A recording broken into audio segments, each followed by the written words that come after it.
This episode is brought to you by Grub Bath & Beyond, the world's only restaurant where every patron gets served their meal while soaking in a full-sized clawfoot tub. You walk in. The hostess shows your party to your banqueting tubs arranged in a circle facing each other. Everyone strips down to their birthday suits and climbs in. Your waitress brings your aperitifs and takes your orders. Mexican? Spaghetti? How about a nice big Cobb salad? Nothing breaks the ice like stewing in your own juices with nothing between you and your loved ones but some dissolved bath salts. It's the perfect venue to host a first date, a family reunion, or an office party with the boss. And Grub Bath & Beyond will cater any special event or just show up at your bathroom with an entire deli spread and a pitcher of beer. Call now to reserve your tubs for Mother's Day. And when you bring your mother to Grub Bath & Beyond on that special day, your grandmother gets her meal at half off. And by the end of the meal, everyone will be as wrinkly as she is. Haha, that's funny. Just mention the promo code REREAD, one word, to your server. And thank you, Grub Bath & Beyond, for sponsoring the Rereading Wolfe podcast.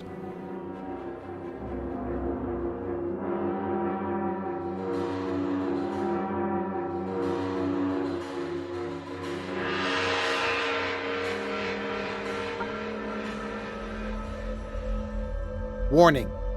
The following discussion is deliberately riddled with spoilers and unhinged speculation on this nearly 40-year-old book, Gene Wolfe's The Book of the New Sun. You can't read a Gene Wolfe story. You can only reread a Gene Wolfe story. Welcome to Rereading Wolfe. We don't pretend that this is the first time you and we have read these books. We want to understand them in as much detail as possible, and that means considering the works as a whole. Hi, I'm James Wynn. And I'm Craig Brewer. So, Craig, regarding the last episode, Mm-hmm.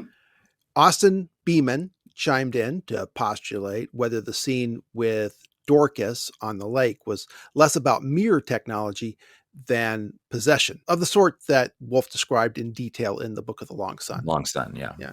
He said, great episode.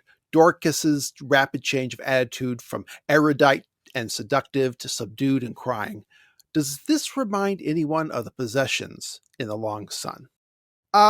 First, how do you understand the possessions in Long Sun? What do you think is going on there? Well, let me say this. I think that the cargo, that is the people on the Generations ship of the Long Sun, are genetically modified to be able to receive these possessions through their eyes. Oh, okay. So I think it's a little more complicated than that. But, maybe not. I don't know. It doesn't feel like the same thing as possessions, but it's a nice catch. But you do get the sense, because I always got the sense that in Long Sun, the possessions were somehow technological. Like, it's not like all of a sudden we're doing magic or something. Yeah, I think so. It doesn't feel like the same thing as what we see, any of the technology that we see in the Book of the New Sun. But, actually there are some overlaps that someone had pointed out, and we'll get to that in a minute as well. But actually someone did draw a connection between Lake Limna, which is in the Book of the Long Sun, and the Lake of Birds here. So, I don't know. Maybe there will be something to that. It could be. And as far as possession goes, the only reason I don't think so is just because that's not something that really comes up in the rest of New Sun. It's not an issue. Like, it's central, of course, to Long and Short Sun. Mm-hmm. I'd say Short Sun in particular. But in New Sun, we don't ever really see that happen anywhere else. And that's the kind of thing that if he was doing it, it would be so buried and suggested that you would need the next series that came out 10 years later to actually know what was going on. So there's no description of mechanics for possession. Right. Or even there's not, apart from the Alzabo, there's nothing that kind of does possess other people. Right. Right. So that's true. Yeah. Well, Gary Owens doesn't address the lake scene, but he does have a different theory about the Kumeyan's power in the Book of the New Sun. He says, it appears that the Kumeyan's summoning of Apupunchau in the Stone Town is less to do with time travel than it does with creating eidolons of Apupunchau, the villagers and the Stone Town itself. Eidolons are created from memories of an existing mind made manifest from, quote, dust. The Equaster, Malrubius, states that he and Triskley are a, quote, dance of particles in space, and when he dissipates, he fades into bright dust. The Kumeyan informs the summoning party that the town has to be summoned from a mind that existed when it was whole, and then is able to psychically connect with an ancient and acute mind connected with the red star in the sky. The stone town and the villagers come into being from dust, swirling and become more dense to form a solid mass. And he also has a theory about that star that the chameleon mentioned in the scene. But we'll probably wait until we get there in 2 years before we talk about it. But you can check out the full discussion in the link in the show notes. So I like this because it connects to a lot of other things with memory and how Severian brings people back through memory in the El Zabo or in the analeptic by using it. And what that means is that if that's what Eidolons are, then it's kind of like a technological version of what Severian can do with Thekla in a certain sense, right? It's that happens inside his head. But it's as far as then how you get the personality of the Eidolons, it's kind of the same principle, I would imagine. And we know that that can happen in this world because of the El Zabo, because of the analeptic. So to have those Eidolons and that the Cumaean does just be another version of that, it actually is kind of a clean and efficient way to to think about that, because it's all kind of the same, or at least related technology, right? It's not like the Cumaean has to do something totally foreign. And I like that because I was never particularly happy with the idea that he does actually time travel there. For a few reasons, just because time travel seems like such a kind of special or unique thing later on that a few people can do, that it doesn't seem like something you could hire a witch to go do. I don't know. That's more of a gut feeling, but I do like the idea that connecting that with the dust, like noticing that, and I had forgotten that Malrubius is described in terms of sort of pieces of dust going away. And that is exactly how the Cumaean talks about it. So I actually like that a lot. Yeah. Well, Cody Martin reached out on email. Remember, he's a listener who originally connected the mists on the water to time-traveling undines. This is something I made use of by theorizing that the Lake of Birds was a gigantic mirror used by the Cumaean, and that any body of water might be used that way in theory. So anyway, I suggested that the mists don't signal the undines themselves, but their time-traveling nature. Cody and I had a lot to say on the topic, and I hope he'll post it on Facebook or Reddit sometime. He also connected the Lake of Birds, as I was saying, to the terminals on the Book of the Long Sun. He noted that Silk, or someone, made the mental connection that Lake Limna could be used as a giant sacred window. And he was also inclined to believe that the manatees that the people had seen and that the Averns were ostensibly planted to control were actually undines accessing the Lake of Birds for their own reasons. Of course, undines are famously connected to mermaids. Columbus on his voyage had seen manatees and identified them as mermaids, noting that they aren't as beautiful as reported. I asked how the Averns were supposed to keep the undines out, given that the undines would not be so stupid as to pick them. For that matter, they don't seem to be a good solution for controlling manatees either. Cody theorized that Averns are much more active predatory creatures during the night, actively hunting prey, and that's a cool idea. On whether the undines themselves cause the mists on the water, or if the mists are caused by time travel itself, Cody acknowledged that point and offered a counter theory as to why the mists are on the lake. He says, "You may have a point. I reread the part where Juturna attempts to seduce Severian into joining Agia, and there's no mention of mists or fog, though it was early morning. She also says that they started tracking him after he slept with balldanders, so it's unlikely that any are on the lake watching Severian himself when the mists are apparent in chapter 15, when he crosses the bridge. True, Cody, but they might have been tracking balldanders." So... And he says, "I have thought of another alternative for there being mists. If Severian's power is essentially just time manipulation, the mists could have been caused by Dorcas's resurrection, which is to say that the mists are not there because the lake is a mirror, but because Severian is a time manipulator." Well done, Cody. Yeah, that could be that. All those possibilities for why mist is connected, because of course we never know exactly. Like, is it a mechanical thing? So like the smoke from the machine that's doing this from Severian's mind or something, but it certainly signals it. And yeah, I still don't know whether it's supposed to, in Wolfe's mind, whether it was just a bit of good atmosphere or something to sort of just to mark something out, or whether he actually in the back of his mind had some kind of technological reason for it. But right. Well, finally, Cody has a theory about how the body Vodalus and company dig up in the necropolis in chapter 1 of Shadow of the Torturer could be Thecla's. Get this. He says, Thea's personal concern about the condition of the corpse and Hildegard's reassurance is what really makes me believe that it is Thecla. By my understanding of the time travel shenanigans, while to Severian it has been at least a year since he met Vodalus, to Hildegard, it was only last night that they robbed Thecla's grave in the necropolis. I reread the section where Severian meets Vodalus, and I didn't notice any conversation that made Cody's theory impossible.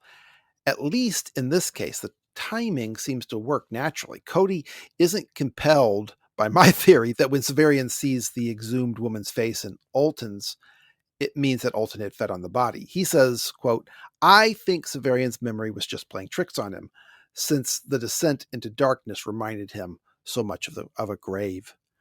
I have an issue with why would anyone want Severian to encounter Vodalus at such an early time? What did they gain from that? And Cody said, I believe the point of having Severian encounter Vodalus before being exiled is a question to loyalty. Agia wants Severian to betray his guild so he contrives a situation where Severian is inducted into another secret brotherhood. Making this happen on the same day that Juturna saves him from drowning should make a strong imprint on his mind. If all this happens before Severian's elevation to journeyman, his loyalty to Vodalus should take precedence over the guild. If not for Vodalus, then perhaps Severian would come to Agia out of gratitude and possibly love for Juturna. It nearly works too. In chapter 28 of Claw, Severian says, quote, she extended her hand toward me, and at the same moment I heard Dorcas's agonizing voice crying for help. I turned to run to her, yet if the Undine had waited, I think I might have turned back. Interesting. I always assumed that if Vodalus and that whole first chapter was part of a manipulation, that it would be manipulated by the Autarch and Inire just to get Severian kind of mixed all up in that weird world. Because, of course, we know that Vodalus eventually, of course, works for the Autarch. Right. Without knowing it, he's doing it. So that's where I go with that. But it could be. I mean, the problem is it's one of those speculations that there's not much to really go on other than, a bunch of speculations, but it's put together well. Like if you want to think that Agia is the one who's trying to sort of snare Severian in something, then that would work. That would certainly work. Yeah, the theory works.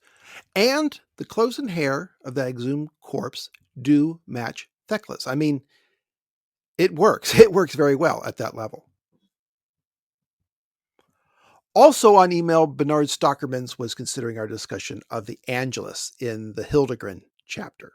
He said, when I read this the first time, it seemed a sacral way of mentioning the passing of time, the way one might have spoken in a society without wristwatches. Your discussion made me look a little closer, however, when you connected the Angelus with the resurrection. Something about this didn't ring true for me, since, although it's not unrelated, the resurrection is not the primary event that the Angelus remembers. Which is to say, Craig, that the subject of the Angelus is the annunciation of the birth of Christ rather than the resurrection. Mm-hmm. And then he goes on. If we are supposed to get something more than world building from this, then it might instead be an association of the Angelus with water.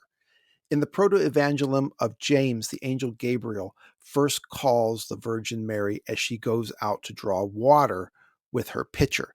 This can be seen in some of the iconographic traditions of the Annunciation, where a well or water vessel appears between the angel and the Virgin Mary.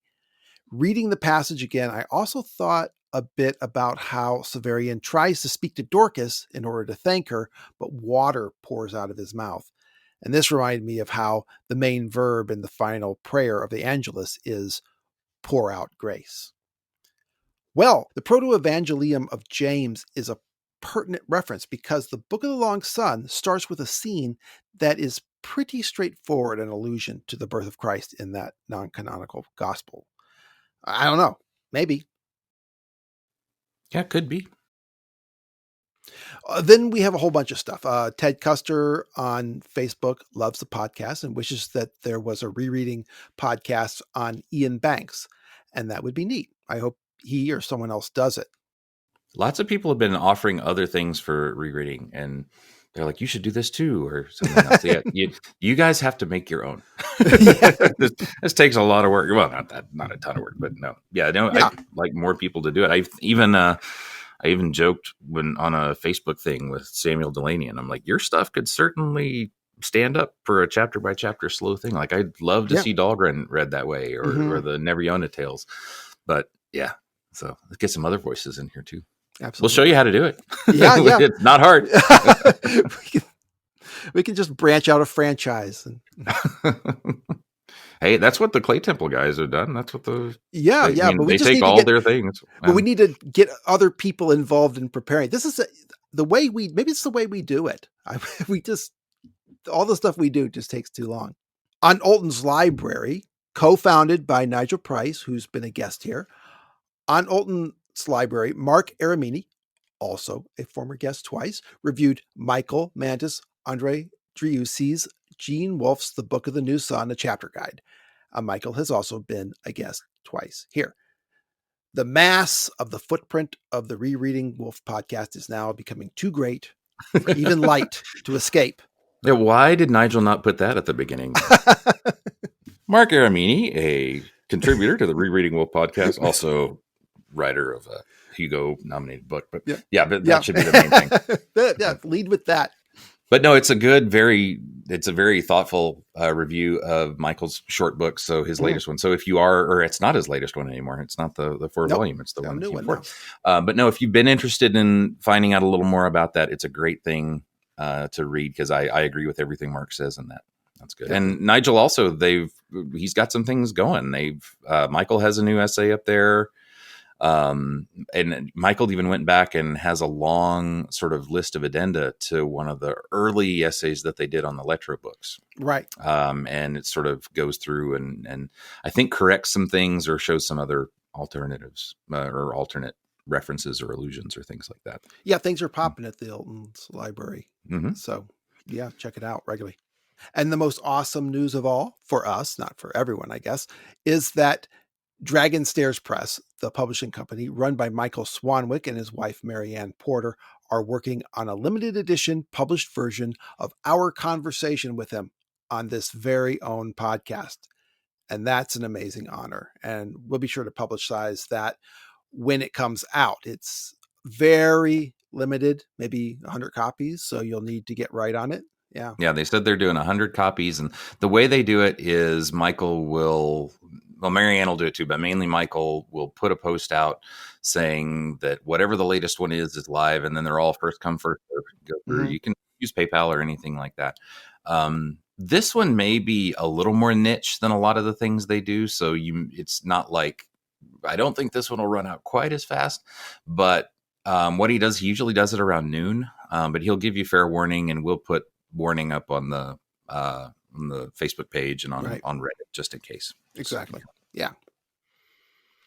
Well, Craig, it's late in the evening for you and I'm feeling a bit peckish. So let's head on down to the Inn of Lost Loves and see what they have on special. Despair.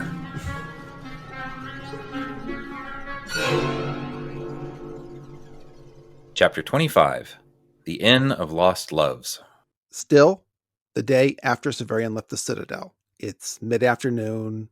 He's left the botanical garden with Agia and Dorcas in his company, carrying his auburn flower tied to a branch like a banner or flag.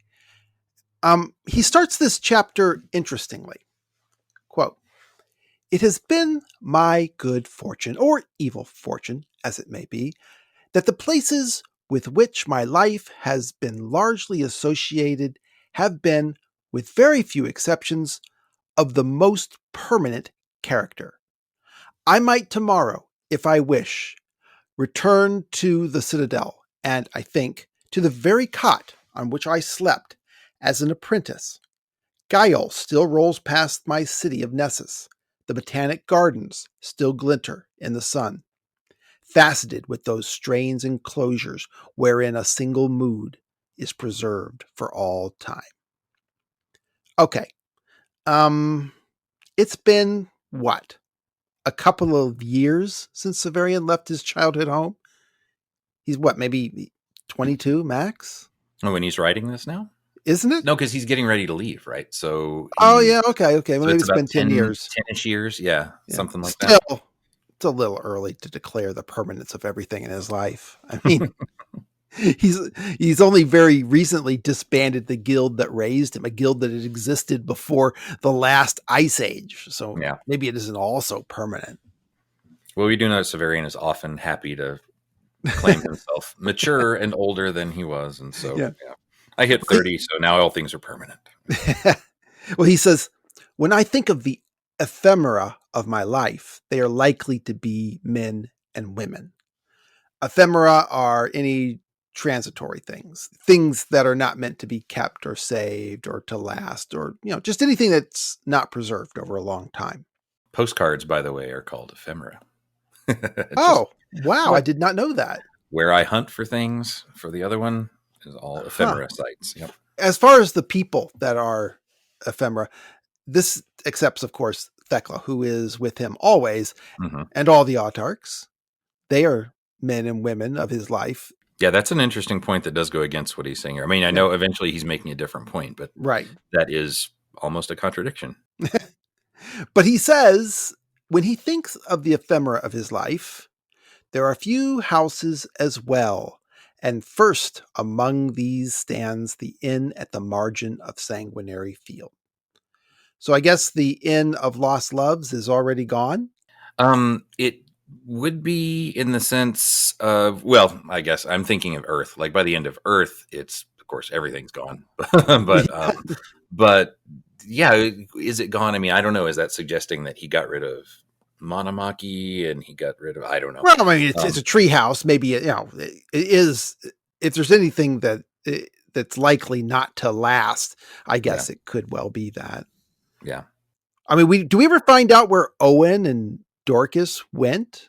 Someone tell me if Earth of the New Sun says it. I hope Owen moved his mom out of abandoned Nessus, but sometimes it can be hard to convince your aging parents to move. So yeah, I mean, we know that he goes and tells Owen that he should go find Dorcas, but we don't. We know where she is. She's down in the in the jungles with the Omophagus. It's cool here that he talks about houses and that he's something about Severian and inns, because the one other time, the inn that in Earth where he has the momentary realization and has the fight and looks out the window and sees his own star and has the connection and all of that. The first proper inn that he stays at after coming back to Earth is one where he's like, I felt so good in this place and I decided I wanted to come back and visit it, even though it was chaotic and crazy. And that's where he also thinks that he sees himself in the crowd at one point. Mm-hmm. And so something about inns, he always has this sort of nostalgic feel for, also like the inn at the beginning of Claw in Saltus, where he's quite content hanging out with Jonas for a short while. But yeah, something about inns and Severian makes him always want to return to them, even when crazy things happen. Like, it's always sort of funny here with this one where he says, it's not so much nostalgic, I don't think, because this is where I think he feels like he's finally going to get proof that Agia is against him, and he finds out, the truth of Dorcas, and that's complicated, and he's about to go off and kill himself, but still he's got fond feelings. this little bit of Lothlorien here in the middle of everything else. Yeah. So they walk down the streets of Nessus. It seems to take quite a while until they came to an open field. Severian wants to call it a grounds, but to him, grounds means an empty space that surrounds a grand villa, and there's none here. And this open area is where the Sanguinary Field is. Severian notices that the air feels a little stifling. There's no wind, and he can see a black line on the horizon, so he thinks there's a storm coming in. The blackness fills half the sky. Agia explains that the line is the wall, the wall, the wall of Nessus. The wall is so tall and so encompassing that it impedes the movement of air. It always feels like this. Dorcas leans into Severian and says, I'm afraid, Severian. Severian, remember, was just considering that Dorcas's presence is awkward since he wants to convince Agia to have sex with him. He seems unaware that Agia has been trying to pull that off all day long. Agia, as a mean girl, can't keep it to herself. She says, afraid of the wall? It won't hurt you unless it falls on you. It has stood through a dozen ages. And Severian looks at her, apparently thinking, how do you know how long it's been there? And Agia attempts to recover. At least it looks that old. It may be older. Who knows? Which is kind of an odd thing because she gets defensive, right? I still can't get Agia and her sense of history, like how much she seems to know about the Conciliator sometimes, and then talks about, why are you asking me so many questions? It's just no. She gets, once again, defensive. I think she knows a lot. What Agia explains is that by definition, the wall encloses the city because the city is what is enclosed in the wall.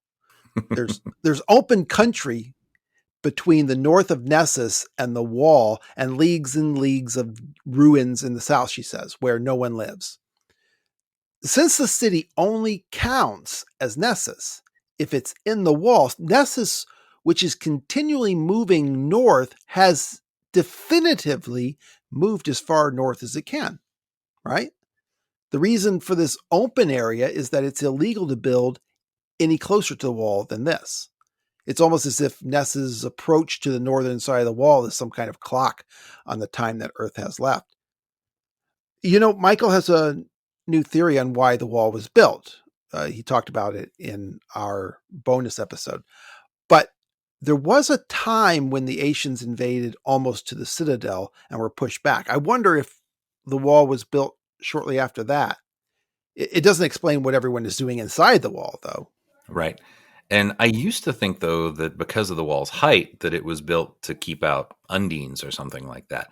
But the more we find out about how difficult of time they have actually walking on land, the less likely that seemed that you're just not going to need that. So, so it makes more sense that it would be tall to keep out flyers, maybe, or something. We should stop for a second, too, and just think about the immensity of this. I mean, we've already been in a city where spaceships, rocket ships are left to, of course, be turned into towers and things like that. But now we've got this gigantic wall, which is bigger than anything we've seen before. Dorcas seems surprised by it.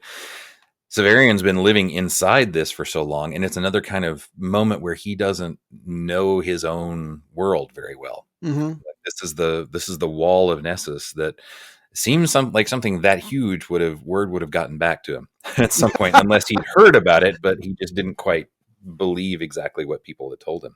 Well, it doesn't come up in the tower. He thinks the citadel is the whole world. He thinks it's the center of the world. He's young. He is young. And people don't know a lot about what's not in. They don't travel around, obviously. Yeah. It's the same thing with the tortures. People think that they're mythical, something that you would see in the book when they were really, just a day's journey down the road. At this point, Agia directs Severian to look between two popular trees. There's an inn there, and Agia says that Severian promised her a meal before the duel. He didn't actually do that. And he doesn't see the inn, but that's where she wants her meal. Coincidentally or not, she wants it in the establishment where Severian's dad works. He's just met his grandfather. He's in the company of his grandmother. It's a family reunion.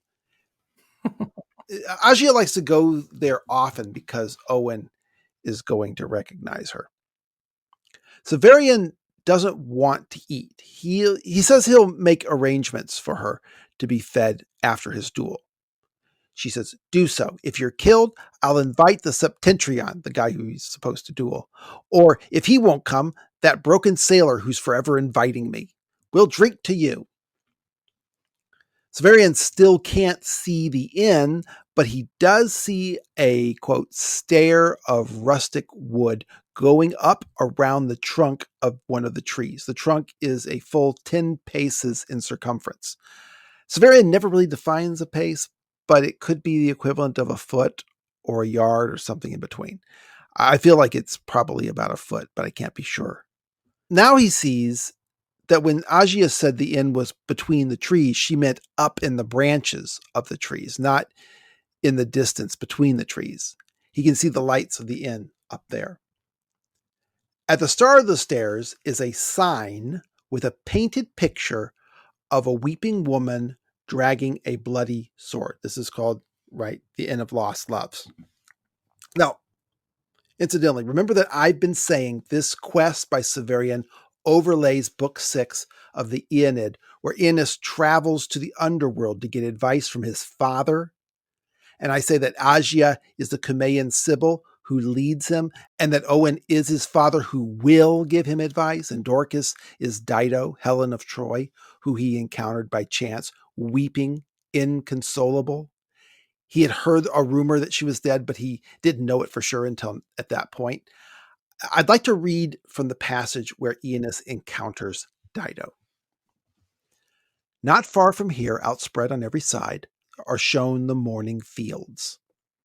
Here those whom stern love has consumed with cruel are hidden in walks withdrawn, wasting, embowered in a myrtle grove. Even in death the pangs leave them not. Among them, with the wound still fresh, Phoenician Dido was wandering in the great forest, and soon as the Trojan hero stood near and knew her, a dim form among the shadows, she shed tears and spoke to her in tender love. Unhappy Dido, was the tale true, then, that came to me that you were dead and had sought your doom with the sword? So, greeting them at the bottom of the stairs. That's cool. There's a Yeah. lot there. Yeah, there's a whole lot there. I mean, not only of course, you get the sword at the bottom of the stairs, the image of the sword. That's so cool. And a woman weeping. Yeah. Yeah, and all the character structures fit as well. Everything that's lying together there. That's Yeah. really cool. And we do know that Wolfe was fan of the Aeneid Mm-hmm. and the Iliad and used them many times for different things. But no, that's a good catch. That's a really good catch. There's one other reference that I feel like in some ways you have to look at here, and for me, it's not so much the poetic of the woman dragging the sword. It's just that once we get to the fat innkeeper, that once you combine that with the tree and everything else, that there's got to be at least a little bit of Tolkien and Bree in the back of his mind here, of just right before you get out into the edge of the crazy world, you stop at an inn Uh-huh. and you have a little bit of a. I mean, this guy's nowhere near as goofy or whatever as Butterbur is in Lord, but he is that kind of. He stops and he'll sit there and he talks about the money, and I like how in a moment Severian's going to say he brings the fire in and then sits there and kind of forgetfully hangs out. But then also the fact that the tree in the inn is so very much described like the trees in Lothlorien. Mm-hmm. There has to be a little bit of Tolkien going on in here as well. Oh, yeah, sure. But no, I think as far as the character relationships that are going on, the Aeneid seems so perfect at this point, and it's also a really good transition moment, right? When Aeneas is about to take up with Dido and commit to the whole complicated thing of that relationship, exactly like he's doing here, Mm-hmm. except with Dorcas. Right. And as you say, greeting them at the bottom of the stairs is a monstrously fat man in an apron. He steps out of the shadow and stands beside the sign, rubbing his hands while he waited our coming. His name is Aben. Now, Saint Aben was a 7th century Irish saint of high esteem. Even a town in central West Britain has spuriously claimed association with him. He's practically a mythical character of history, since one of the histories of his life claimed that he lived for 300 years. However, I can't see any obvious association with him to an innkeeper. Perhaps his name was selected because he's in league with Agia and Agilus. So maybe he's a member of the Gang of A's or something. Yeah, this was another time where I had a hard time finding the saint name to have a whole lot of connection Mm-hmm. to, or the actual saint to what was going on here. Yeah. No, I still, and maybe that's also because I keep thinking Butterbur, but and there's a bee in Aubin. There's two bees. Holy cow! There's Butterbur, two bees in Butterbur, and two bees in Aubin. No, sorry. Well, Aubin eyes the Avern as he talks to Severian. Just by the Avern dangling over Severian, he knows he's going to a duel. But this is not remarkable because he'll explain that this restaurant is the nearest possible to the sanguinary fields. So it's popular with people who come for the duels. Quote, the famous combatants and heroes, the spectators and physicians, even the ephors. That is, the judges of the event. An ephor was a judge that ruled Sparta. There were 5 ephors elected annually that ruled alongside with the 2 kings. Anyway, an ephor is a judge. But during their conversation, Severian notices a look flash between Aubin and Agia that made him feel certain that they had met previously. Right. And this is the chapter where I feel like you're finally pretty much confirmed, at least to me, that Agia and Agilus have pulled this many times in slightly different forms, maybe. But the fact that she and the innkeeper know what's going on here, and Agia knows the whole thing of how it's going to work, and that you got to pay beforehand to get your meal. I mean, they've done this before. But yeah, also you mentioned about how the inn, makes its money off of the people going to the duel. The innkeeper in a minute is even going to admit, yeah, he's like, part of the reason I can keep my prices so low is because half the time, people don't come back to actually get what they pay for. Well, the consensus, of course, is that Agia and Agilus and the proprietor are all in cahoots. And I think that is justified. But, linked to this is the assumption that Agia and Agilus regularly dupe people into duels. I'm not sure that that's self-evident. It does explain how the two of them begin their plot against a stranger before without any need of consultation. But all of this presumes that we take their explanation after the duel at face value. And I don't think that's warranted. In Agilus's cell, they act like they did this as a last resort because Severian wouldn't sell the sword. But like I said, they had this plan in place before Severian even entered the shop. So, right. And so that's why I still feel like it's a setup because even Owen says, the woman with you's been here before.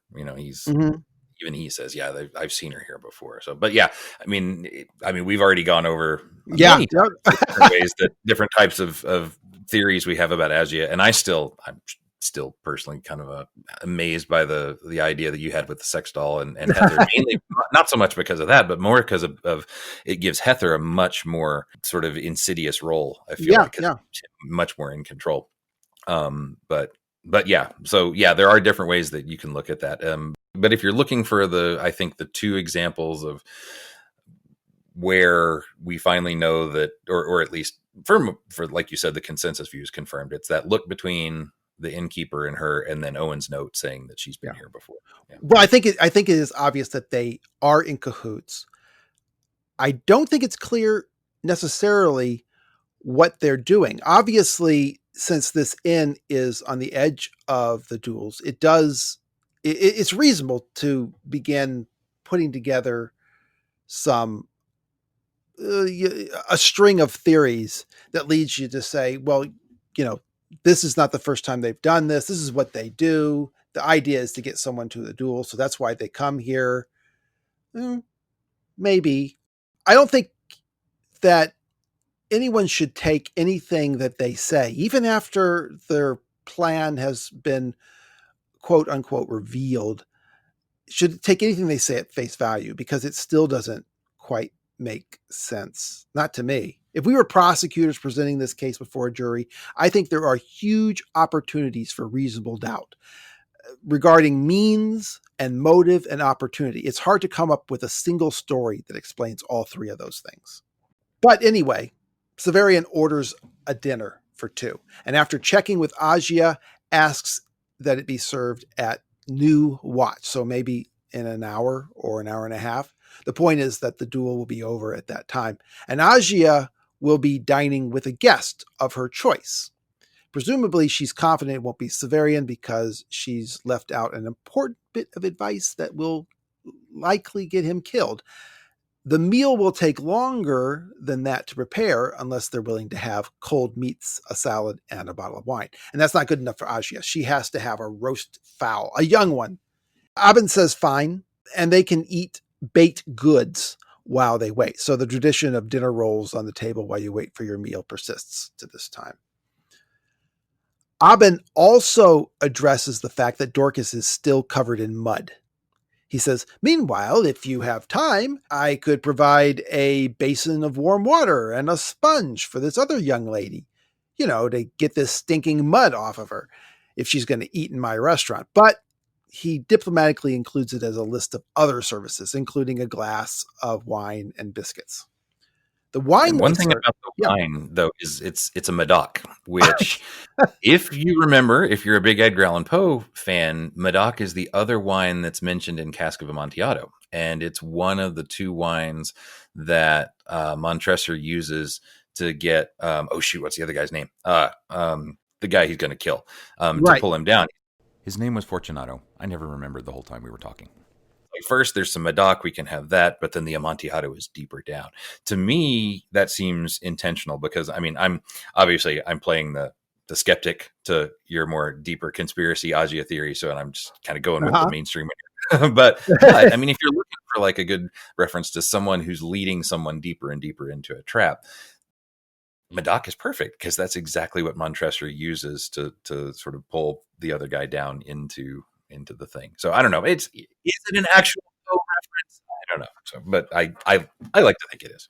Well, I do agree with that because otherwise, a Medoc is a French Bordeaux red wine, and obviously, France as we know it is gone. I don't believe that we're supposed to expect that the wine economy of France has continued to this day. So the value of a Medoc is got to be only in its literary references. Probably so, yeah. I checked to see if there are other famous uses of Medoc, but no. So it's funny that that's actually one thing I remember from back when I taught high school. And I would teach Cask of Amontillado because the kids were always excited that we got to read a story about wine, which was weird. I was like, I don't know why they thought it was. I was like, I thought the cool part would be getting to wall a guy up and kill him that way. And they're like, no, wine. Like, no, such misbehavior. Right. So now Severian suddenly remembers that he hasn't eaten since breakfast and nothing before that but an old fish that he got at the inn last night. And he also considers that Agia and Dorcas might have eaten nothing all day themselves. Abin asks if Severian has ever been there before, and Severian says no. Abin brags that they keep a famous kitchen, and dining in the open air gives one the best appetite. And Severian thinks, it must indeed, if he maintained such girth in a place where every room was reached by steps. But I kept the reflection to myself. The inn is open air. There's no walls, no roof, just a platform. That's how they skirt the regulation that they can't have a building so close to the wall by avoiding the legal definition of a building. The restaurant is a circular and perfectly level platform. It seems to me that since it has no walls, the chambers, as Abin calls them, are divided by the branches and leaves. Perhaps they are regularly trimmed to do that. Pale green foliage. Canvas chairs and couches made of leather and the linked horns of lechways and waterbucks. Lechways are antelopes. So this couch that they sit in, it's just the sort of couch I've always liked, and my wife has always said, no way. So, is this the horns? Is it the covered with linked together with horns and that is it's a perfect Texas thing. You get your long horns and I've always wanted my furniture and decor to just be made up of horns of interlinked like that. So it is, and it makes sense though. But all the furniture here is biological stuff, which just to contrast it with every other building we've seen, that's some mix of architecture and stone and all that kind of thing. That this is the first place where Wolfe seems to make a point that everything instead is organic in some form or another. Yeah. Not really sure what to do with that unless it's just part of the window dressing of this place. But well, yeah, it's to go right before you die is all full of life. I don't know. Yeah. Well, it's probably cheaply made and by that too, available materials. Yeah. Lighter to carry up and down the stairs. Right. Mm. Agia takes the canvas chair, and Severian throws himself onto the couch beside Dorcas. He stores the Avern and pole behind the couch, and at last takes out Terminus S to clean the blade. This has been bothering him since he fell in the water 2 or 3 chapters ago. A scullion brings a sponge and water for Dorcas, and then brings rags and oil for Severian. A scullion is essentially a busboy or dishwasher in this context. It's a servant who does menial tasks, dishwashing, mopping floors. The word comes from a root meaning dish. Scullery are the keepers of the dishes and eating utensils. Yep. A scuttle is a bucket.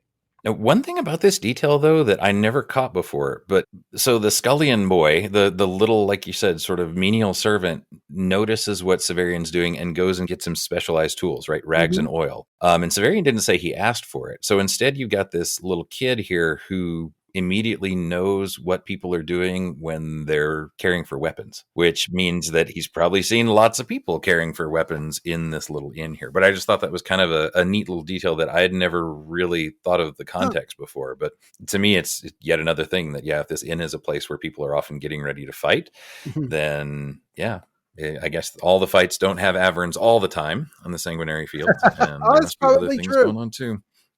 Yeah, so Severian works at removing the pommel of his sword so he can give the blade a thorough cleaning. You just tap it off of the blade. Now, I don't know much about swords, I'll be honest, but is that normal?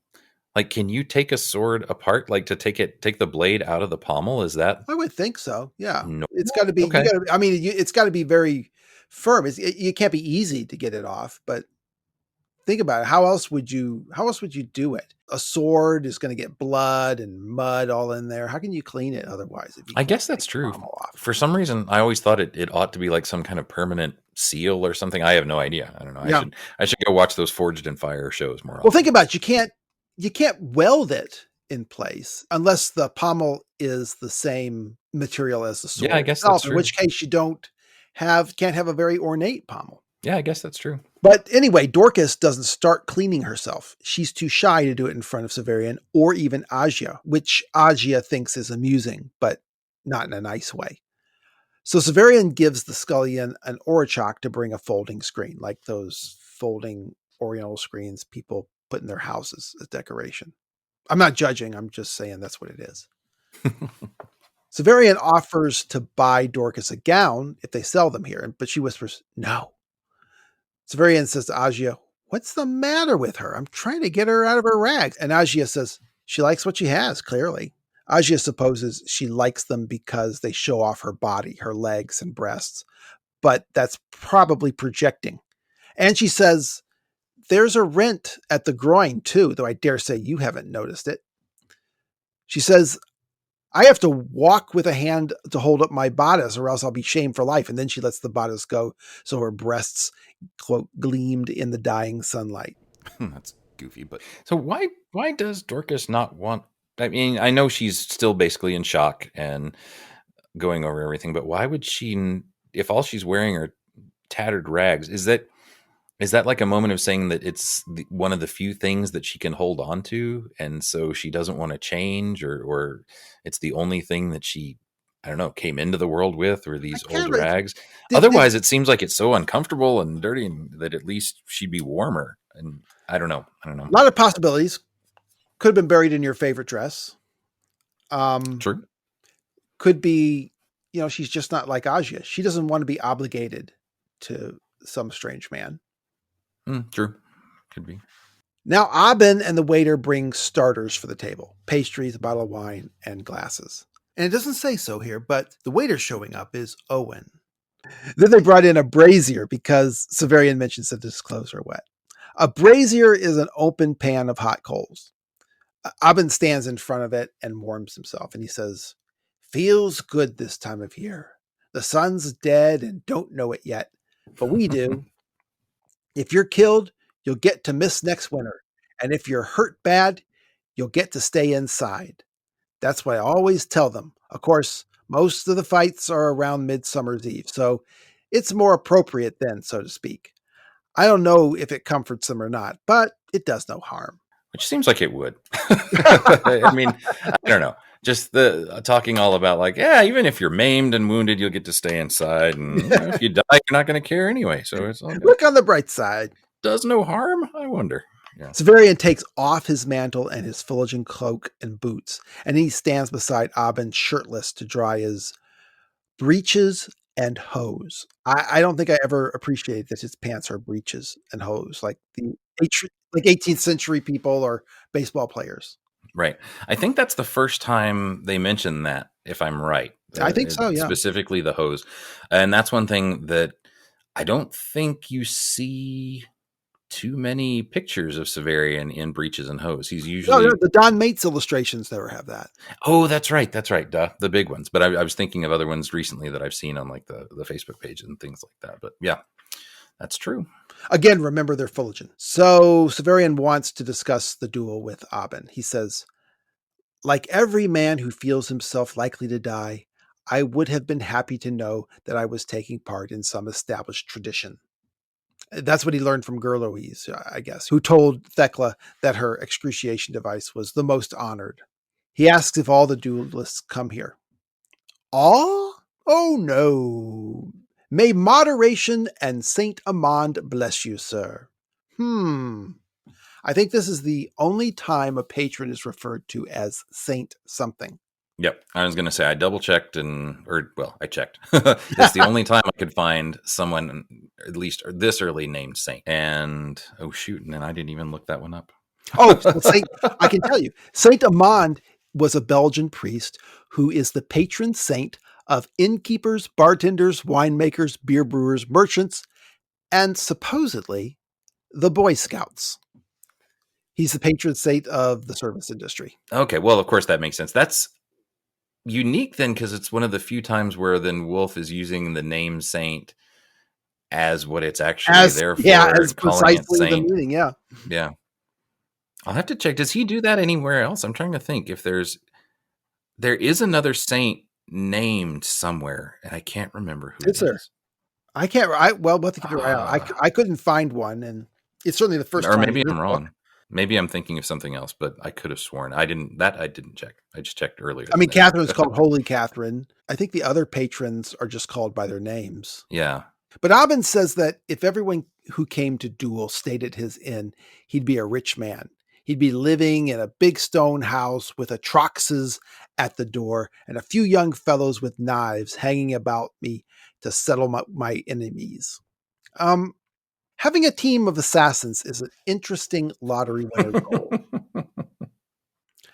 An atrox is, according to Castle the Otter, a scary face sculpted or painted on the door to impress visitors, like the ones on the door of the Manachin Tower. Again, this is an interesting life goal. Considering that he might be in league with Agia, I don't know, is this a tell? He wants to become a master leader of a huge gang. Yeah, master of assassins. Hard to say whether that's just him sort of making fun of things or whether it's sort of it's one of those things that is fun because it can be taken both as maybe he's making some joke, but it could also be, or this is just this terribly dangerous world they live in where that's what passes for security and retirement in your old age. It's just to be the master of an assassin's guild. I don't know, but I feel like that one you can take either way. Like, I can see this guy joking about things like that, but it also fits so well with other things we know about Nessus at this point. Yeah. Agia hands Severian a glass of wine. Severian says that it was, quote, not a good wine. It made his tongue prickle. It had a delicious taste with a kind of harshness, but cold and tired as he was, it was, quote, wonderful wine, a wine better than good. Also just a kind of odd thing because we never really get the sense that the torturers are, big Epicureans or anything. I mean, when he's talking about the difference between the meals that the prisoners and the apprentices get, it's, he gets a little more meat, right? He may be reviewing it in retrospect now that he's... Could be. But yeah, I was just thinking that it struck me this time that there are later times that, like when Severian goes to other inns and always tries to make himself seem, super important or sophisticated or things like that. And that this would have that, but that he doesn't necessarily have the background. I don't know. Right. It just struck me again as sort of an odd thing. Agia is on her second full glass at least. When Severian tells her to save a glass for Dorcas, she says, "That milk and water virgin, she won't drink it, and it's you who'll need the courage, not she." Severian says that he's not afraid, but he wasn't being quite honest. But Abin gives him an attaboy for that. He brings up the dinner for after the duel, and Severian says that they've already ordered it. Ordered, but not paid. He breaks into French. Also, there's the wine and these gâteaux secs. I think I'm pronouncing that actually correct. Pastries, cookies. It turns out that they weren't complimentary. For the dinner, he has to put down a deposit of 3 Orachocks and then 2 more when they arrive after the duel. So Severian pays him. Oh, one thing we should go back to that we mentioned, his little phrase about the son's dead and don't know it yet. Just because that's one of the first times, it's not the first time, but it's one of the first times where talking about the son being dead is sort of something that's just in the culture. And, because it could well be that he's talking about that as some kind of common phrase. But, which is kind of how I take it. Feels good this time of year. The son's dead, don't know it yet, but we do. It's almost like saying, oh, it's winter, and so things are cold. But of course, also we know the bigger picture. Yeah, it's Severian is dead and don't know it yet. Oh yeah, exactly, that too. Yeah, absolutely. Anyway, just wanted to bring that one up. So Dorcas is still cleaning herself, and the scullion is helping. Agia peeps in on her and then goes back to finishing everything off and making a pass at Severian. And then Severian notices a little scrap of paper. The famous scrap of paper. Folded many times and placed under the waiter's tray so that no one could see it unless they were sitting right where Severian was, on the couch, where Dorcas was sitting next to him. He says, first a challenge and then a secret message. Agia is standing, I guess. She asks, "What's up?" And he grabs her by the hip and behind, and she doesn't object, and pulls her over so that she can read the note with him. She's still standing. Severian starts making a joke. "What do you think it says? The Commonwealth has need of you. Ride at once. Your friend is he who shall say to you, Camarilla. Beware the man with the pink hair." A Camarilla is a cabal, a secret gang. Agia joins in. "Come when you hear 3 pebbles tap the window. The leaves, I should say, here.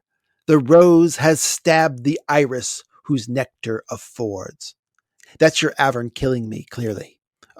Probably something else, actually. And we get it, Agia, we get it.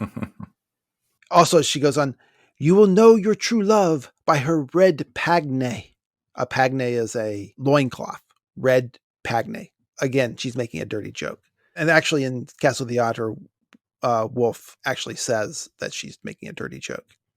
She bends over and kisses him and then sits on his lap. And she says, "Aren't you going to look?" Her breasts are showing again. Severian says, "I am looking." And she says, "Not there." She tells him to cover her breast with his hand so he can pay attention to the note. He puts his hand on her breast, but he doesn't take a look at the note. Severian speculates on the strangeness of the day. Challenged by a soldier he doesn't know, then he meets Hildegren, and now this note. He doesn't mention sleeping with a giant, but it's even stranger than that. Because his teenage grandmother is bathing behind the screen right now. He says, "Have I mentioned the chatelaine of Thecla to you?" "More than once, while we were walking." "I loved her. She read a great deal. There was really nothing for her to do when I was gone but to read and sew and sleep. And when I was with her, we used to laugh at the plots of some of the stories. This sort of thing was always happening to people in them. They were incessantly involved in high and melodramatic affairs for which they had no qualifications." Okay, Severian. Yeah, and so of course the obvious irony here is like it even starts back when they're telling the jokes and whatnot. They're like, "Your friend is he who shall say to you, Camarilla." Well, what's going to happen with Vodalus, right? He's going to get a phrase, doing right? That, yeah. Yeah, it's exactly a phrase. And so, irony is not lost here that, he's joking about the high and strange events. That kind of goes back a little bit to what we were talking about with the destruction of the altar, of how ridiculous some of luck and chance starts to seem to be after a while, which of course I mean, this is a fantasy, romance, epic, that kind of thing. It's all about that kind of stuff. That's the genre. But here's a moment where they're being really self-conscious about that. Severian's going to say, really, this is all just too much. There's too much going on. But of course, that's precisely the whole point of Right. what we're doing here. The other thing, too, just one little note here. When he asks her, he says, have I mentioned the Chatelaine Thecla to you? Probably that's that sort of supposedly innocent way of saying, I want to bring this up again. And so here's a way to do it. But you could also say, is he forgotten? Did he forget how many times he mentioned it? Yeah, to her? exactly. That's where I feel like it's probably him just trying to say, I just want to talk about Thecla a lot more. And so that's an easy way to bring it up. But I don't know, if you want to say that he forgot. Yeah. All this information that he gives her about Thecla is, of course, playing right into a plot that we're going to get in the next volume. Yeah, it's almost, that's also set up too of exactly how Agia is going to know how to write the letter, right, to get him convinced that Thecla is still alive. Yeah. Which means, by the way, that she is paying attention. We talked before about how sharp and clever Agia is, but she is absorbing all of this stuff, and she knows exactly how to use it. She doesn't forget anything, for sure. So Severian kind of talks about how crazy all the plots were in these stories and how people got into all these melodramatic affairs for which they had no qualifications. And Agia laughs, and then she kisses him along. It's as if knowing that she's plotting Severian's death turns her on. Yeah. Now she asks about Hildegren. What's so strange about him? And Severian explains that he once saved the life of Vodalus. And Agia pulls away, spewing. She's just kind of, Vodalus? You're joking. Not at all. That's what his friend called him. I was hardly more than a boy a year and a half ago. But I held back the haft of an axe for a moment. The blow would have killed him, and he gave me a chrysis. He's leaving stuff out. So what's that got to do with Hildegren? When I first saw Vodalus, he had a man and a woman with him. Enemies came upon them, and Vodalus remained behind to fight while the other man took the woman to safety. Severian deliberately didn't tell her that they were digging up a corpse or that he killed the man. All this prudence is out of character, but I suppose, the deaths would, in Severian's mind, make him and Vodalus look worse. He's probably wrong in this case, though. In fact, Agia says that she'd have joined in the fight if she'd been there. I'd have fought myself. Then there would have been 3 fighters instead of 1. Go on. Well, wait a minute. Why 3? Does she figure that if she joined in, that Severian would have too? Yeah, I think that's the assumption. So anyway, Severian says that if they had met Hildegren and then he got the challenge, he'd understand why a cavalry officer had challenged him to a duel. And then he'd figure it was Vodalus sending this message right now. It would all be just like the stories he and Thecla read. Spies and intrigue, masked trysts, lost heirs, all things in Severian's life, by the way, or will be very soon. Agia is starting to cue to how this message could be a problem, though. And Severian noticed that she looks troubled, and he asks about it. And she says, do I revolt you? Am I so ugly? He says, you're beautiful, but you look as if you're about to be sick. I think you drank too fast. She whips off her gown. She's completely naked, and Severian is really turned on and starts in on her. Agia says, wait, I'm not a strumpet, whatever you may think. I'm not a prostitute. But there's a price.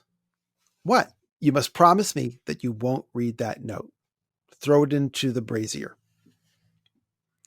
Severian immediately lets go of her and steps back.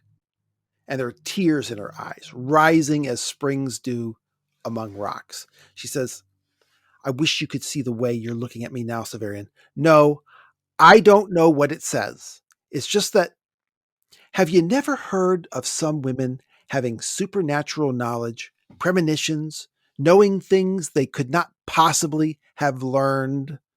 Okay, Severian spent a day with a woman like that. But the mood has completely changed. It's not desire he feels now. He's frightened and he's angry. He senses that he's being played, but he doesn't know why. Regarding the women with supernatural knowledge, Severian says, get this. We have a guild of such women, our sisters in the Citadel. Neither their faces nor their bodies are like yours. This is the first we've heard of Severian knowing something is off about witch bodies and faces. I don't really understand what he means. I mean, what's the deal with Marin when he meets her? Well, yeah, I mean, when I like that way he puts it, because obviously on the surface right now, what he's saying is, they're nowhere near as attractive as you. But then on the deeper level, maybe he's saying they're barely human in certain Yeah, ways, which, I mean, we're going to get the Cumaean, right? right. Um, so it can go both ways. Yeah. It's also the first time that he ever really suggests that he knows what the witches do, because before this, everything is always about the witches is just strange, and we don't even really know what the purpose of what they were is, apart from the fact that they were split off from the torturers maybe a long time ago. But now that they occasionally have premonitions and supernatural knowledge and can see the future somehow, Mhm. that's he's like, oh yeah, the witches. And just like, yeah. um but yeah, but I also like, yeah, I never really caught that point before about their bodies not being like yours. I thought he was just kind of saying, yeah, but they're not near as cute as you are. But yeah, but No, no. incidentally, the way Marin is described in the Book of the Short Sun always made me think that she's wearing some kind of weird mask. Hmm. Everything about Agia convinces me that she's at least on the run from the witches. Agia, however, denies explicitly that she's a witch, which only is convincing me more emphatically that she is. She says, I know I'm not like that, but that's why you must do what I advise. I've never in my life had a premonition of any strength, and I have one now. Don't you see that must mean it's something so true and so important that you can't and mustn't ignore it? Burn the note. Severian sees it differently. Someone is trying to warn me, and you don't want me to see it.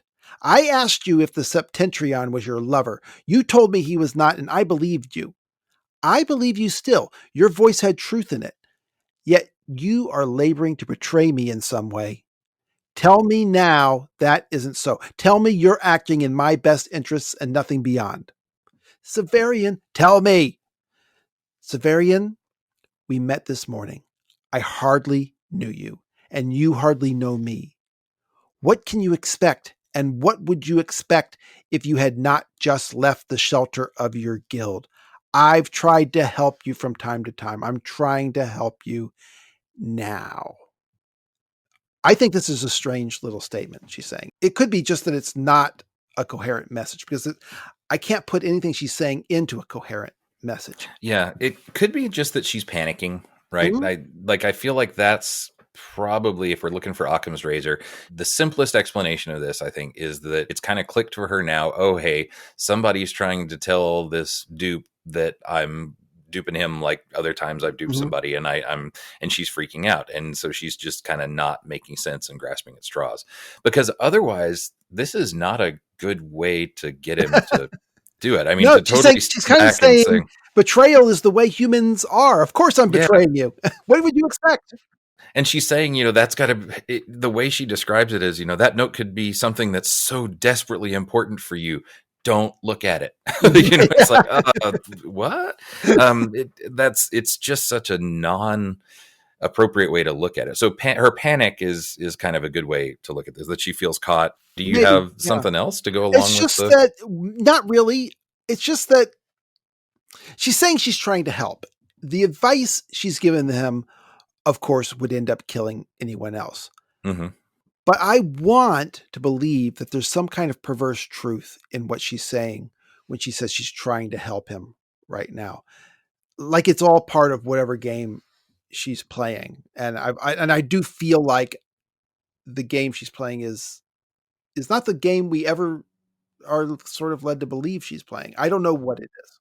This is one of those places where I'm more on your side with something else going on here, because he even gives her an out, right? He says, Mhm. look, just Yeah, tell me right just now tell that me it's you're my, on my side. Yeah. everything else she's doing is lying to him. She's lying to him about having been the Mhm. Septentrian, and why can't she lie there? Right? It's a Yeah. strange moment where it's like, that's the obvious place where she should just say, yes, I have your best interest at heart. And maybe Severian would be like, okay, he's shown that he's willing to go along with all kinds of things. So why wouldn't she do it there? And she even says later, she talks about, I could have distracted you and thrown it in the fire. That's what I ought to have done. And there's so many better ways to have dealt with this, that it's just a strange moment. Yeah. Well, I've talked about the Cumaean Sibyl. That's the role that Agia plays here. I think that's true. In the story in the Aeneid, the help that the Sibyl provides is not to go to the underworld. That's easy. The service is that they would find their way back. As the Aeneid says in Book 6, the descent of Avernus is easy.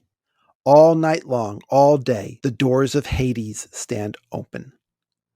But to retrace the path, to come up to the sweet air of heaven, that is labor indeed.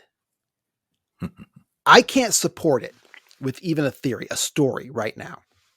But my sense is that Agia truly believes that she is there to help Severian in some twisty, Wolfian way. She could very well be a hidden hero.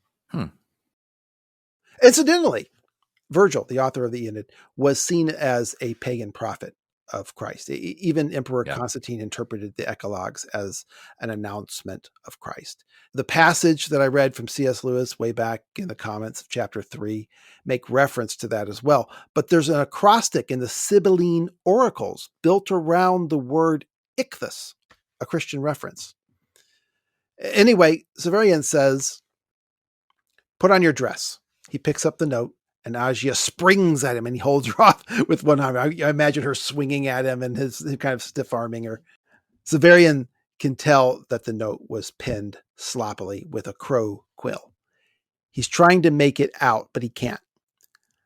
I could have distracted you and thrown it into the fire. That's what I ought to have done. Severian, let me go. Be quiet. I had a knife only last week, a misery cord with an ivory root handle. We were hungry, and Agilus put it in pawn. If I had it still, I could stab you now. Well, let's come back to that knife in a little bit. Right. Yeah. Severian says that if she had it, it would be in her gown, which is currently on the floor. He pushes her back into the chair, and then he walks over to where he can get the last bit of light from the setting sun. And the note says, the woman with you has been here before. Do not trust her. Trudeau says the man is a torturer. You are my mother. Come again. So this note, of course, is for Dorcas, but it takes a long time for Severian to figure that out. It's from Severian's father, Owen. The mother, come again, is Dorcas. That's who the message is for. Owen doesn't know from torturers, so I guess it isn't common knowledge to everyone. But then Owen is remarkably clueless about the world. Honestly, seems to know less about the way this world is put together than Dorcas, who's spent the last 40 years at the bottom of the lake. The woman who's been there before is Agia. Since this is an inn frequented by duelists, as we said, the consensus is that she and Agilus regularly lure people into duels and kill them. But as I said, the plan doesn't scale. We don't actually get proof that that's what Owen means either, ever. Isn't this consensus, as much conjecture as any of my curiositous earth eye? I mean, I say that disparagingly, but also acknowledging its merit as well.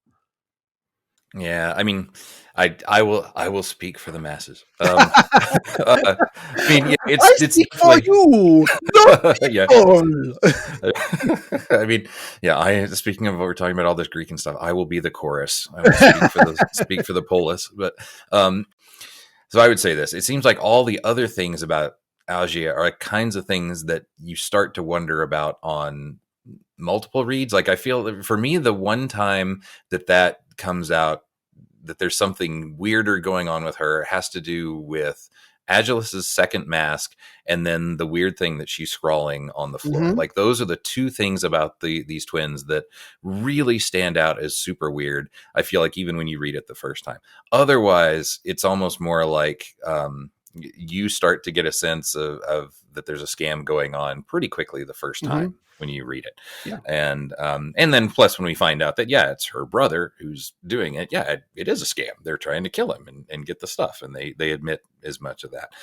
But yeah, how many times they've done it, don't know. That's maybe a different story. And I mean, honestly, even the fact that she says they used to have a knife, but they pawned it. So maybe they've tried to do this before and just been really bad. They haven't been able to pull off the scheme very well. I mean, they're still poor and hungry. So yeah, there's definitely room for what you're talking about. But I can see the weight there. Yeah, it's all, you get all those pieces and they're so easily at hand. Yeah, okay, this is a plot, but then I don't know. Yeah, and even the way, I mean, there's one thing that I don't think we mentioned it before, but when the innkeeper is talking about payment and whatnot, Severian says, "Oh yeah, the man's complete insensibility disarmed me." That he's just so casually talking about how many people die and whatnot that that it's almost like, yeah, I see all kinds of bad stuff go on all the time, and people come through and they die and they're going to get killed. That it doesn't necessarily prove that he's seen Agia before and knows the game she's playing, but the fact that he's so used to these kinds of things. Yeah. Well, the fact that Severian notices that they are used to, I mean, I think I agree. He's seen Agia here before. Owen see her here before. Yeah. What have they been doing? I don't know. But just one little thing too before we get back, just to notice here that if we're kind of keeping a scorecard of Severian and his violence with women, it's just kind of funny to me that he even points out, I pushed her staggering back there to knock her back. And then he has this little aside saying, but she was drunk enough that it wasn't just me being mean that made her trip. It's just one of those weird sort of, I just think it's sort of funny that he's like, and it wasn't totally mean because she was a little drunk. Just the fact that he has to bring that up. So, but no, so the note,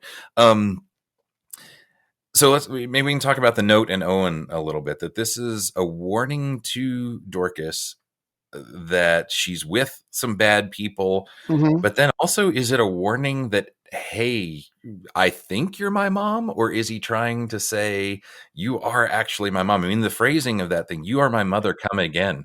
Yeah, he thinks it's a miracle in some case. It seems like a miracle phrasing. Yeah. And so that's why it's a weird thing. It's also strange to put it in a note.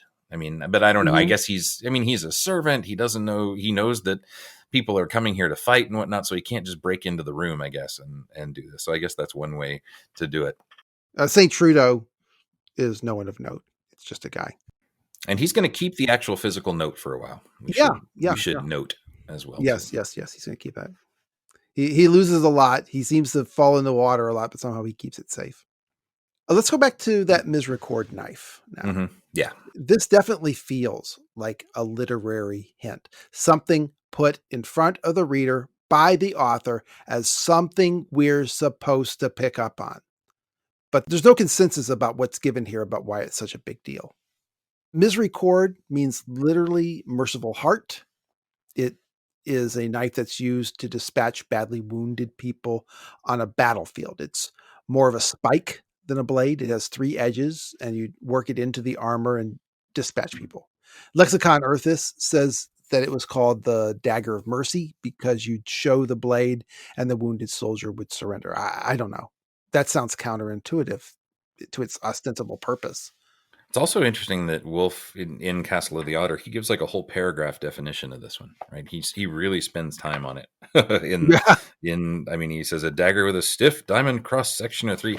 He talks about it, but then he goes on the literal meaning of the name is merciful heart. Usually assumed to be ironic, but it seems more likely that the reference is to killing the badly wounded quickly and with little pain. Right. So I guess I don't know if this is, we don't need the Curiositas Arthas music for this, but I think I mentioned before that Borsky takes this idea. Oh shoot, was it Borsky? Or Berman? Berman takes the idea as a sign that their mother was a Pellerine. A Pellerine, yeah. And so because it's that kind of knife that could be used for merciful purposes, that it was possibly a nurse's knife, and the closest thing we see to nurses here are the Pellerines. Yeah, it's a knife for dispatching people on the battlefield. It's not really right. I think that was just the way that I thought that Berman was making the argument. Yeah. No, but at least he comes up with some kind of reason for it. It's better than I'm doing.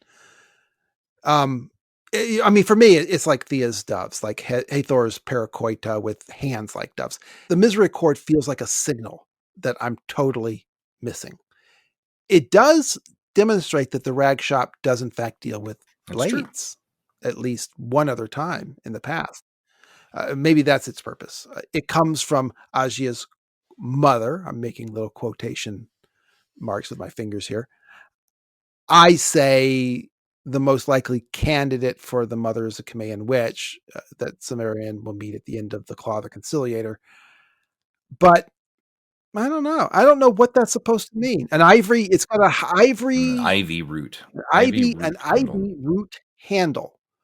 I don't know. I mean, there's sort of a, I guess, metaphorical way you could take it, that if the Wolfe describes it, he really points out that it's a small thing that can sort of sneak its way through armor to stab. And I mean, that's sort of a sneaky way to attack someone. Like if you're someone in full armor and you get a thing that can kind of go up under your armpit, that's sort of a more sneaky kind of blade. And that's, Agia is sneaky. So it would seem the kind of thing that would work for here. But then when he adds the thing about the merciful heart, and he says this usually seemed to be ironic, but then the idea that it could kill people quickly and with little pain, and then it really is merciful. I mean, in Castle of the Otter, he added that and really put some emphasis on the idea that it's a weapon that can be merciful. So if you wanted to add that to some strangeness about Agia, I mean, since the masses are usually just seeing her as some little like common thief who gets caught up in more things. Well, what if she's actually doing something that is kind of merciful in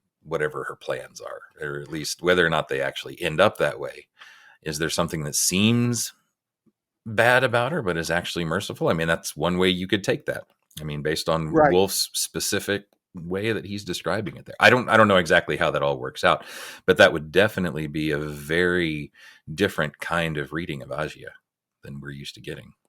Yeah. Well, every theory that I come up with that tries to put the pieces together requires a lot of rearranging of the furniture. So I don't know.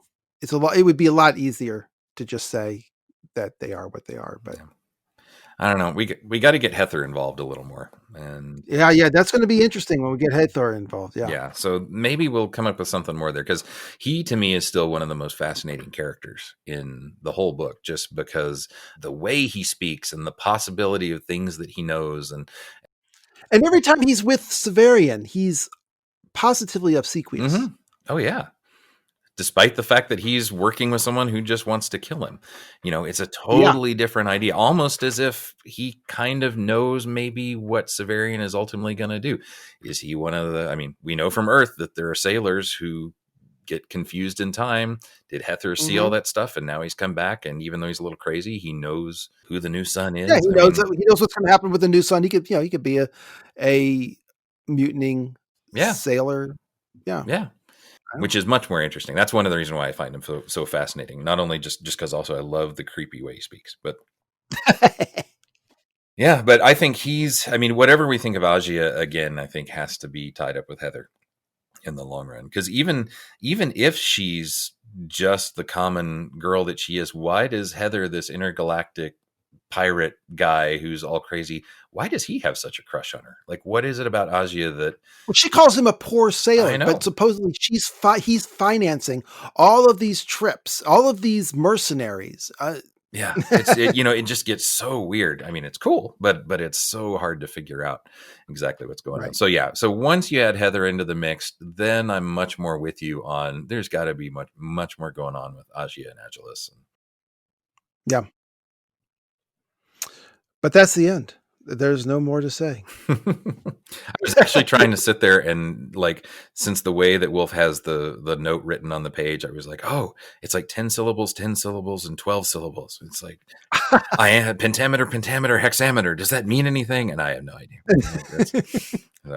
It's a very bad poem if it is a poem. So, we add that confusion to everything else. And then again, just like so many other parts of Shadow, we have to speed things up and get on to the Sanguinary Fields here pretty soon. But we're actually getting close to the end of Shadow. Isn't that kind of crazy? I know. The end of the first day. Yeah, exactly. But we're only, how many chapters away are we? I'm just curious here. But no, we're only 10 chapters from the end. Yeah, that's true. And 2 chapters from his resurrection, Mm-hmm. right? Yep. The pacing of this book so far at this point, it's a little hard to believe that we're going to get an execution, a confrontation with Agia and Agilus, and a play, and a meeting up, a leaving of And all a of that in chaotic 10 cliffhanger. chapters. Yeah. Yes, chaotic cliffhanger. So we certainly hope you have comments, thoughts, corrections, and complaints, and that you'll bring them to us on the Facebook group, the subreddit, Twitter, YouTube, or email. You can find out how to do all that on the show notes at rereadingwolfe.podbean.com. I want to know your impressions about Agia's seemingly very strong feelings for Severian at this point in the story, especially if you see something beyond some first Severian solution. Leave a review on Apple Podcasts and tell your Wolf reading friends about this thing. And until you hear from us next, may the Moira favor you. Thanks, everybody. There was a pig on the table with a fig in his mouth, and a snake crawled around the plate. And when the wine turned to water and the bread turned to dust, I knew I'd arrived too late. It was the last supper, a 7-course meal for the soul. It was the last supper, and I was the last to know.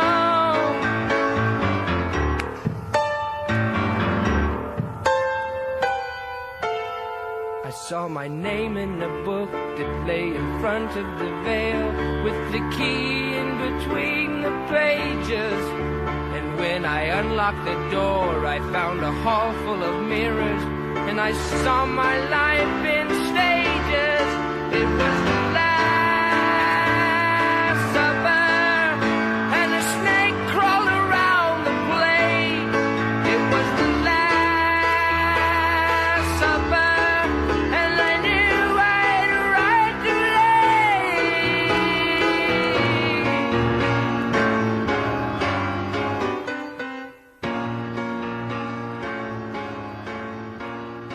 And then they bring in a brazier. I'm sorry, try again. A brazier. Then they bring in a brazier. Would work for Dorcas. Could use that too. But actually, I guess both of them could. That would be very nice if they brought in that for both of them. Agia needs it too. Yeah. I feel like we even had a little chat about what it would mean for the geography, but I could be made things up before without realizing it.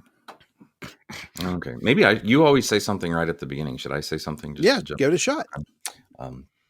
I don't know what I want to say though, but that's why I have to write it down.